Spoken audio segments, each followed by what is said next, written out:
घामाने कष्टातून एके गावामध्ये 2-3 डेअरी होत असते वेळी मंत्री महोदय अशर मुश्रीफ साहेबांनी त्यांच्या ह्या शासनाच्या काळामध्ये एका वर्षामध्ये 37 डेअरीपैकी 1310 डेअरी 1210 डेअरी या आता स्वतः त्यांनी जन्माला घातल्या आणि एका गावामध्ये 11 डेअरी 16 डेअरी असे विषय आहेत. तिथं कायद्याने 250 लिटर दूध मान्यता असते वेळी 50 डेअरी लावून दूध आपलं चालू ठेवलं आणि ह्या बेकायदेशीर डेअरींची चौकशी होऊन त्यांना कारवाई व्हावी हा माझा आरोप होता आणि तो आरोप नक्कीच आता सक्षम असं प्रशासन बसलेलं आहे.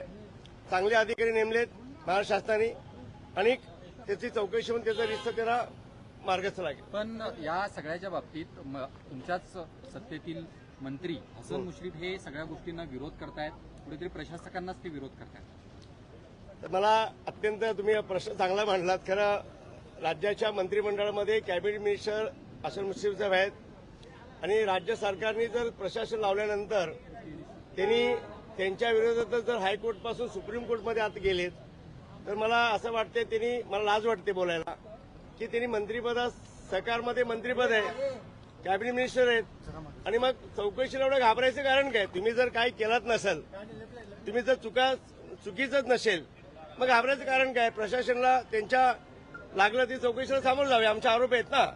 मग त्यांनी तसा असेल तर आरोप मंत्रीमध्ये राहून प्रेशर आणतं सरकारवरती आणि सगळेच आमदार बाकी मजबूर आहेत. आज सुप्रीमला गेलेत. मनवी संघवीसारखा मोठा वकील त्यांचा 2 कोटीची फी असेल दिवसाची म्हणजे असला पैसे आणतात कुठून असं लोकांना कळते. म्हणून मला असं वाटते मुश्रीफ साहेबांनी राजीनामा द्यावा मंत्रिपदाचा. राजीनामा दिल्यानंतर त्यांनी सक्षमपणे लोकांसमोर जावे.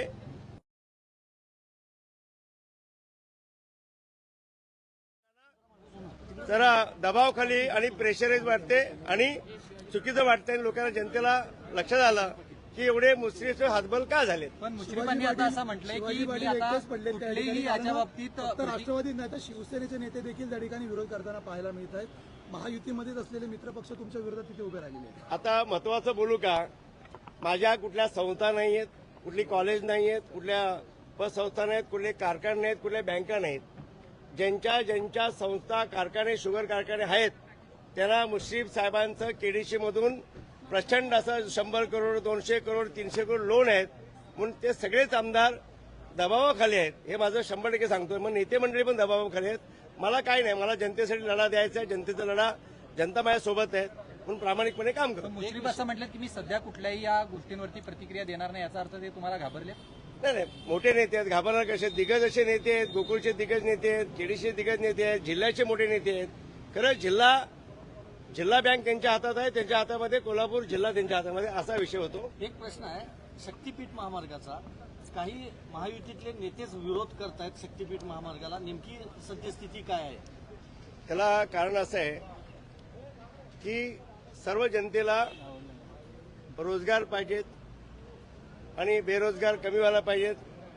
आज मेडिकल हब व्हायला पाहिजेत, शैक्षणिक हब व्हायला पाहिजे, जनतेची मागणी आहे. आम्ही शक्तीपीठ महामार्गासाठी प्रोत्साहनासाठी मोर्चा काढला आणि आमच्या चंदगड विधानसभेमध्ये ह्याच मंत्र्यांनी 6 वेळाचे मंत्री आहेत त्यांना सांगितलं तुम्ही चंदगडमध्ये कुठलं हॉस्पिटल दिलं का, कुठले कॉलेज दिलं का, कुठली इंडस्ट्री आणली का. फक्त तुम्ही इलेक्शनच्या काळामध्ये गोकुळमधला भ्रष्टाचारातून जो पैसा आहे तो तुम्ही वापरता आणि तुमची सत्ता स्थापन करता. खरं आज सगळे लोक केडीसीच्या कर्जाला बळी पडलेले आमदार साहेब आहेत. सगळ्या आमदारांचे ज्यांचे कारखाने त्यांच्यावर त्यांचं कर्ज आहे आणि कर्जाचा बळी पडू असे विषय आहेत. म्हणून मला एवढंच म्हणणं आहे हे गोकुळचा मार्ग लागल्यानंतर मनापासून केडीसीचे सगळे पेपर आपल्या हाती आलेत.